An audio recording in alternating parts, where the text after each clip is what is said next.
I'm recording a series on how to face difficult times. And I've said this over and over. We can respond either like someone who does not know Jesus or someone who knows Jesus.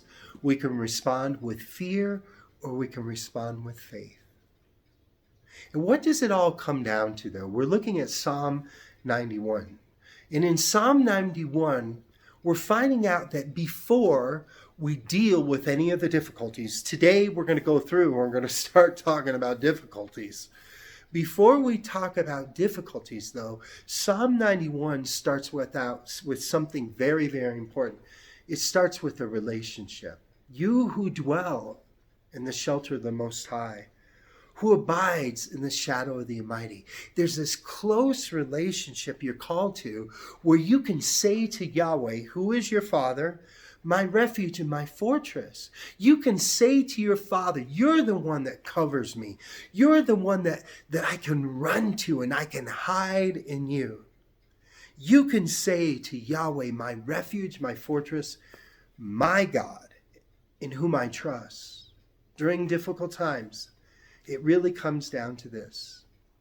Will you have trust that your Father's a good Father and He loves you and He's going to take care of this? Or will you move in fear, looking at the circumstances and looking at your own resources and realizing if they don't match, there's a disparity here. I got this and this calls for this. Oh, but that's what our God is great at. Our God is great. He's the God of the gaps. He's in there. He's in the in-between where you can't take care of it. You can't do anything about it. But He can. My God in whom I trust. Now let's go on. Verse 3. For He will deliver you from the snare of the fowler. You know what a Fowlers Snare is they would just put out a rope with a little hoop, right? And as the animal walks by it or as the animal passes through it, the snare cinches and they're stuck. Sometimes in life, in difficulties, it can feel like you're stuck in a snare. You can't go forward, you can't go backward, and you know if you don't get out of this, it's not going to be good.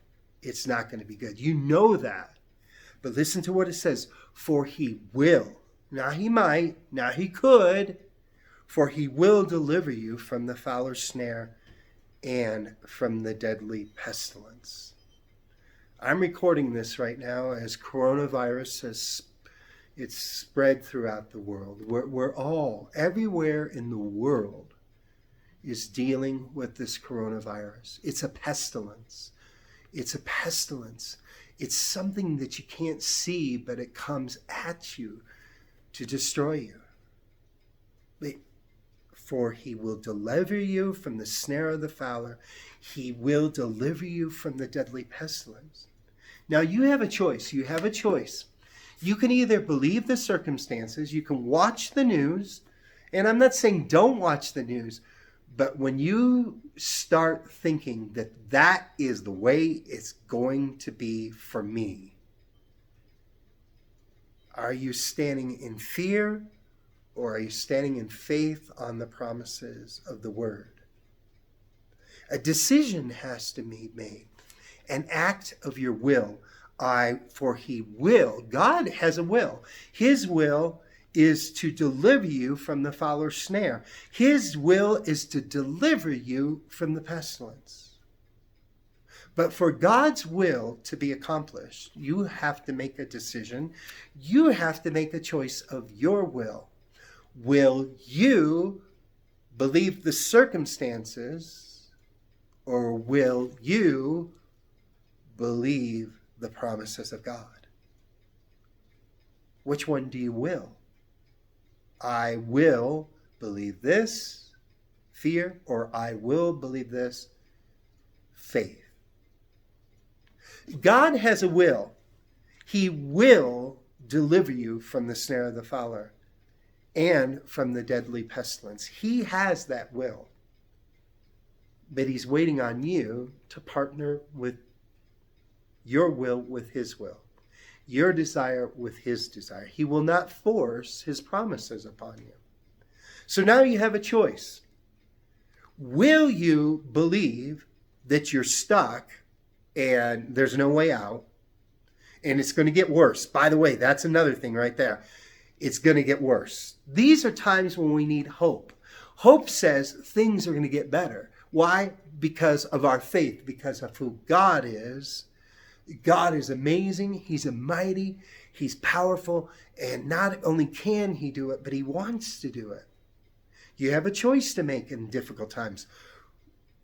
God's will is to deliver you. God's will is to deliver you. But is it your will to stand in faith that he will deliver you? Let's go on. Verse 4. He will cover you with his pinions, and under his wings he'll take refuge. How's God? What is his will to do this? And we're back to the beginning. We're back to, he wants you to be so close that you're under his wings to find refuge. He's your refuge. He's your hiding place. And you're so close that you can, listen, we want to be so close to God, so under his wings, that two things, we can feel his warmth.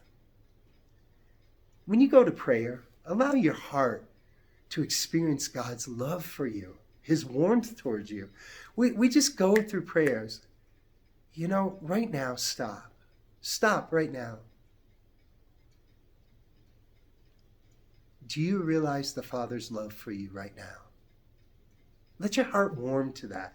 In the face of difficulties, no, okay, we got difficulties, okay? We're going to deal with them. But right now, let's stop. In the midst of the difficulties, let's stop. And let's get close to him so he can hear his heart, which is, he's going to talk to you about you. When you hear God's heart, he's going to talk to you about it, how much he loves you. And you're going to be surrounded by his warmth. Let your heart know of his loving warmth towards you and let it go out in love towards him. You will not fear the terror of the night, nor the arrow that flies by day, nor the pestilence that stalks in darkness, nor the destruction that wastes at noonday. You will not fear. Brendan, how can that be? How can I live a life where I won't fear? There's terrors out there, Brendan, right now. There's terrors and there's arrows that are flying. The enemy is attacking. When you're in difficult times, there's terrors, there's arrows flying, there's pestilence that are stalking. Stalking means they're looking around and waiting to get you. And there's destruction. At nighttime, there's problems, and then daytime, there's problems. How do you deal with these difficulties? You will not fear. How could you say that? That's unrealistic. Well, if you put your confidence in the situation rather than your confidence in God, if you're choosing faith over fear, trusting his resources, and trusting the helper, the Holy Spirit, you will not fear. You will not fear because you know that it's his will to take care of you. You know that you're under his wing. And you know that the fear will not bother you. The arrows will not bother you. The pestilence will not bother you. The destruction won't bother you. Why? In difficult times, draw near to him because he's drawing near to you.